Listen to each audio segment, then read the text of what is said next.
નમસ્કાર દોસ્તો, વિડીયોમાં ફરી એક વખત તમારું સ્વાગત કરું છું। 10મું ધોરણ વગર પરીક્ષાએ તમારા બાળકને જો પાસ કરવું હોય તો 22,000 રૂપિયા। 12મા ધોરણમાં તમારા બાળકને વગર પરીક્ષાએ જો પાસ કરી દેવું હોય તો 25,000 રૂપિયા। क्या बात है सर, क्या बात है सर, क्या बात, ये बात है। એમાંય તે જો તમારા બાળકે સાયન્સ લીધેલું હોય 12મા ધોરણમાં તો 35,000 રૂપિયા। ये बड़ी अच्छी बात कही आप। આવી અલગ અલગ પ્રકારની ફીઓની બોલી લાગે છે। બોલો, તમે વિચાર કરો। સમગ્ર લોકો જાણે છે કે ભારતીય જનતા પાર્ટીની સરકાર એટલે અભણ અંગૂઠા છાપની સરકાર। એમના નેતાઓને ખબર છે કે અમારી સરકારમાં મોટા ભાગના અભણ અને અંગૂઠા છાપ ભર્યા છે, જે માત્ર ને માત્ર હિન્દુ મુસ્લિમની રાજનીતિ કરી અને પોતાના રોટલા શેકી રહ્યા છે। કારણ કે એ લોકોને શિક્ષણમાં કઈ રસ જ નથી, નતર આવા ગોરખ ધંધા તો ન જ ચાલતા હોય ગુજરાતની અંદર અને ખાસ કરીને જુનાગઢમાં। દોસ્તો, તમે વિચાર કરો કેવા કેવા ગોરખ ધંધાઓ ચાલે છે। તમારા બાળકોને વગર પરીક્ષાએ પાસ કરવું હોય તો એના માટે 25,000, 20,000, 35,000 આવી ફીઓ લેવામાં આવે છે। ત્યારે અમારી સામે એક એવો વિડીયો આવ્યો છે જે સ્ટિંગ ઓપરેશન કરીને એ વિડીયો શૂટ કરવામાં આવ્યો છે। જે મહિલા બોલી કે જે મહિલા ફોર્મ ભરી રહી છે અને એમને જ્યારે પૂછવામાં આવે છે કે 10મા ધોરણની અંદર પાસ કરવા માટે કેટલા, ત્યારે એ મહિલા એમના મોઢે બોલે છે કે 22,000 રૂપિયા। 12મું ધોરણ હોય તો 25,000 રૂપિયા। ત્યારે સામેના વ્યક્તિ એવું કહે છે કે ભાઈ આસપાસના વિસ્તારમાં કંઈ સેટિંગ થતું હોય તો કરો, થોડું દૂર અમારે થોડુંક તકલીફ પડે, તો એના માટે પાછો રસ્તો કરી આપે છે। આ સમગ્ર ઘટના એક સ્ટિંગ ઓપરેશન દ્વારા એક વિડીયોમાં શૂટ થઈ ગઈ છે। હવે એ મહિલાને નથી ખબર, મહિલાને ખબર નથી કે મારું અહીંયા શૂટિંગ ઉતરે છે, મારું સ્ટિંગ ઓપરેશન થઈ રહ્યું છે।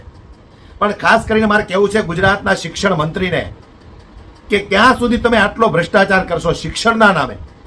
ક્યાં સુધી તમે ગુજરાતની જનતાને શિક્ષણના નામે લૂંટશો? શરમ જેવું છે કે નહીં તમને લોકોને?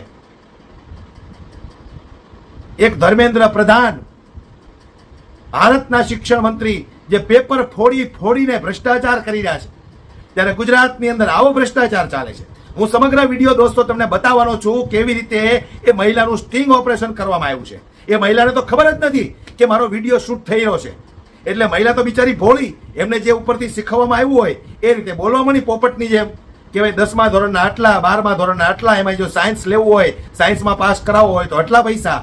આવો દોસ્તો, હું તમને એ વિડીયો બતાવું, પણ વિડીયોને ખૂબ શેર કરજો, દરેક લોકો સુધી પહોંચે, ગુજરાતની જાગૃત જનતા પણ આ વિડીયો જુએ, પોતાના બાળકોના ભવિષ્ય ભારતીય જનતા પાર્ટીની સરકારમાં કેટલા ખતરામાં છે એને ખબર પડે કે આવનારી ચૂંટણીમાં આ ભ્રષ્ટ ભાજપને વોટ આપવો કે ન આપવો। આ વિડીયો તમે ખાસ સમય કાઢીને દોસ્તો જોજો તમે। જાનવી ફી કેટલી કીધી બેન? જાનુ 35,000 મારે એને ને અમારે એને પાસ થવા માટે ટૂંકમાં હું તમે કહો છો કે એને ત્યાં આપવું કરશે? બધું, હા, એ બધું ત્યાં આપી દેશે મટીરિયલ। પાસિંગ ગેરંટી બેન? હા, શેખભાઈ જવા દેજો ને મેડમ। પરીક્ષા કેટલા દિવસની બંધ થશે? 5 ત્યાં રહેવા જમવાની વ્યવસ્થા બધી બધું છે ત્યાં હોસ્ટેલ, ત્યાં હોસ્ટેલ છે જ આપણે।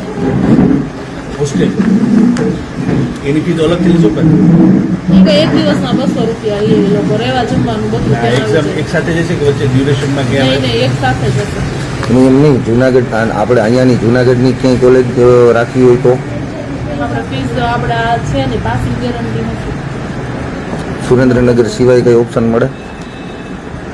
સૌરાષ્ટ્રમાં રાજકોટ ત્યાં બધું કે કારણ કે છેટું થાય ને બેન, એટલે બીજું કાંઈ ઉપાધિ નથી। એ તો ખાલી ક્યાં એટલું બધું દૂર છે, છે તો આપણે અહીંયા જ ને ગુજરાતમાં બહાર ક્યાં આપણું ગુજરાત તો નથી જવાનું। ગુજરાતની વાત હજી મને છોકરાને ટૂંકમાં શું છે કે આમ જવા આવવામાં એમ આપણને એમ થાય પેરેન્ટ્સ કોઈ જાય સાથે તોય ચાલે। એવું હોય કે છોકરાને એકલા નથી મોકલ્યો, પેરેન્ટ્સ ના આવે તો ચાલશે। પેરેન્ટ્સ પાસિંગ ગેરંટી તમે આપો છો, કયા પ્રકારની આપો છો? પાસ અહીંયા એ લોકો છે ને તમને મટીરિયલ્સ બધું આપી દે, લખવાનું જે પ્રશ્ન પૂછાણો હોય ને એનું બધું જોઈ જોઈને ઓલી લખવાનું। તમે કઈ કયો કોપી શું કહેવાય જોયું જ લખવા દે છે ને? હા, બધું જોઈ જોઈને જ લખવાનું, એટલે જ પાસિંગ ગેરંટી આપે, મોઢે કઈ નહીં ગેરંટી તમે લખવાનું। લિખિત આપશો? લિખિત આપી શકો કેમ કે 35,000 રૂપિયા તમે લઈ લો અત્યારે ફી કરો છો તમારું કોલેબરેશન ખરું ને ટૂંકમાં? હા, તો જ અમે ગેરંટી આપો। કોલેજ યારે તમારું કોલેબરેશન? હા, હા। આપણે ઓલાનો અરભમનો છોકરો છે અને ઓલાની શું કહેવાય આ રતિયાની છોકરી એ નથી આમાં જ ગોડે સીડા એમ નહીં આપણે કઈ સાથે જતો ફીના ગેરંટી મધર્સ નેમ શું એને છે જ માઇક્રો ગોડે તમારા મમ્મીનું નામ મનસાબેન. કોલેજનું બેન નામ કઈ કઈ સુરેન્દ્રનગર યુનિવર્સિટીની અંદર જિલ્લામાંથી ગમે એ કોલેજ દે છે? ના યુનિવર્સિટી જ છે. યુનિવર્સિટી જ છે. આપણે કેવાય નરસિંહ મહેતા યુનિવર્સિટી. બીજા ક્યાં ક્યાં કોર્સમાં કંઈ મળી શકે? બીજા કોઈ તો અમારે એક બેન છે એ 10માં નાપાસ છે. હા તો આપણે 10 પાસ કરાવી દેશું. પાસિંગ ગેરંટી છે 10માં મેં પાસ થવાની.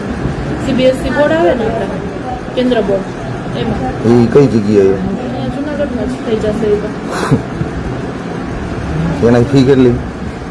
10મું કરવાનું છે ને 22,000 ફીસ છે. 5 પેપર આવે. હમ પાસિંગની ગેરંટી આવશે એમાં આવી રીતે જોઈએ કોપી જ આપે 80 માર્કનું સોલ્યુશન આપે. જુનાગઢમાં 80 માર્કનું સોલ્યુશન આપે જોઈ જોઈને બધું આજે લખી નાખવાનું. દસમાનું કઈ કયું બોર્ડ લાગે કેન્દ્ર board CBSE. CBSE board Delhi board આવે. 12માં પાસિંગ કરાવવું હોય તો 12માં કરવું હોય તો 35,000 સોરી 25,000. એમાં જુનાગઢમાં થઈ જાય? હા જુનાગઢમાં. દસમાનું પેપર દે હા? ને સીધું દસમાનું 10માં તમારે એક ઓલો રતિયાની છોકરી છે તો એનું ભેગા ભેગી એ કર્યા 10માં ખાલી તો મમ્મી ભાઈ તમારા પપ્પા નથી ને તો ડેથ સર્ટિફિકેટ લઈ આવ્યા છો. બેન અલગ અલગ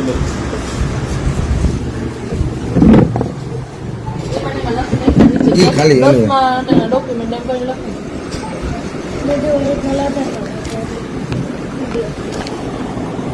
આમાંય 5 પેપર હશે આમાંય 5 પેપર માં તો આ તો કોલેજ કોલેજ છે ઈ તો કોલેજ એક છે. વર્ષના છે. હું 2 વાર કોથી મારી હતી છેલ્લે છેલ્લે એ હોય ને કહતા મને ગઈ. હા બે જુનાગઢમાં થઈ જાય ને બેન? હા એટલે જુનાગઢની આજુબાજુમાં સેન્ટર આવે મંથલી સાપુર એવી ટૂંકમાં 10માના 22 CBSE બરોબર સીબીએસસી બોર્ડ અને 12માના 25 આર્ટ્સ કોમર્સ સાયન્સ કરવું હોય તો 35 આર્ટ્સ કોમર્સ સાયન્સ. સાયન્સ અને એમાં ગેરંટી કઈ પ્રકારની? પાસ થવાની ગેરંટી આવે ટકાવારીની ગેરંટી નથી એટલે ટકાવારી ત્યાં એ લોકો 50% મટીરિયલ આપે